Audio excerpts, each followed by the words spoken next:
The most used function inside Unity is for sure the update method. Since we want to capture the user input as soon as he hit the controls or calculate the distance between two objects, we need it to happen immediately. So we use update. Of course, this method is very important to control the game flow. But how the update works? Well, it runs 60 times per second in average. So this method is very demanding for our CPU. We need to be very careful when using it to avoid spikes of lag that happens when heavy code runs inside the update. When we are noobs in Unity, we tend to put all the code inside the update. In this video, I will give you some tips and tricks to make your code more optimized when the subject is the update usage. So avoid using update method. This is a tip from Unity itself. It is written in a little Unity sheet that I will give to you for free without any kind of subscription needed. Link is in the description. There are several tips inside this paper. Take a look. But one question arises. How to avoid update? Instead of having multiple updates to every script, we can have a single script containing an update method that will run most of the updates. So we delegate to this single script update method to run our code. So I created a single update script, a modular behavior, and inside it I create an update. I just need to call all the other scripts that I need to use the functions inside this update. So for our testing, I use the avoid update script here. Inside this script, I have this function called SumExpensive method.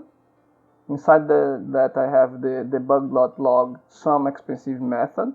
This is the first method using this to separate to have just one single update to manage all the other scripts updates in this for functions. So let's test it. I open the console log window here. So let's test, and it works. So we have here the update of the single script calling the method that we need from other scripts. Sometimes we need to run heavy code inside the update, but we don't need that happen 60 times per second. Maybe 25 per second is enough. There is a way to control this inside Unity using this code. To this technique, I just create a timer, and I put the time here as a float, private float, starting from 0, and I increase it inside the update. We are now just using the avoid update script, and inside it I create this code without optimization, just for the control purpose. And here I have the optimized code that use the time frame count, and I create a public float interval variable that starts as 3, but we can change it at runtime or in the editor. With that code we can control the debug.log code that has the optimized code here, expensive code, and it will run during 5 seconds for we to compare these two snippet of code and see the results. As you can see, the first is the expensive code that has no limitation, so it runs 673, and the optimized code, the expensive that has some expensive code here, runs just 1/3 of that, running 224. So if this code do not need to run all the frames, we can control that using that snippet of code. Actually, we can make this code even better.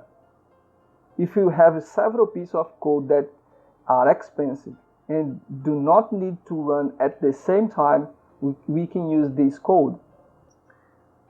As we are using interval as 3, with this operator generates 3 sets of numbers that has no intersection between them. So I put some difference here. This is the first, second, and the third. Let's see what happened. Each code runs in their own interval, but the count is the same for them.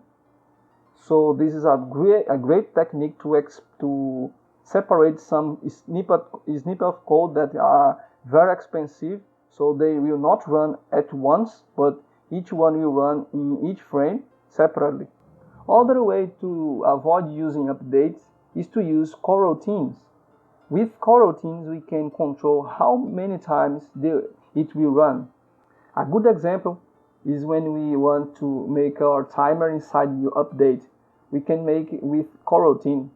As you will remember, in the second example, we create a timer inside the update method. But here, we can substitute the update using the coroutine. In this coroutine, I'm using a while and a max time that will run for 5 seconds too. And we can call some function here, a expensive function. In this case, I'm using the SUMExpensive method again. It will run during 5 seconds, but we can put it outside of the timer, and then it will run in an interval of 5 seconds between them. So let's make a test.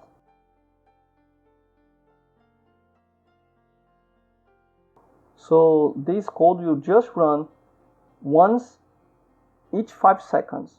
Let's see how it works.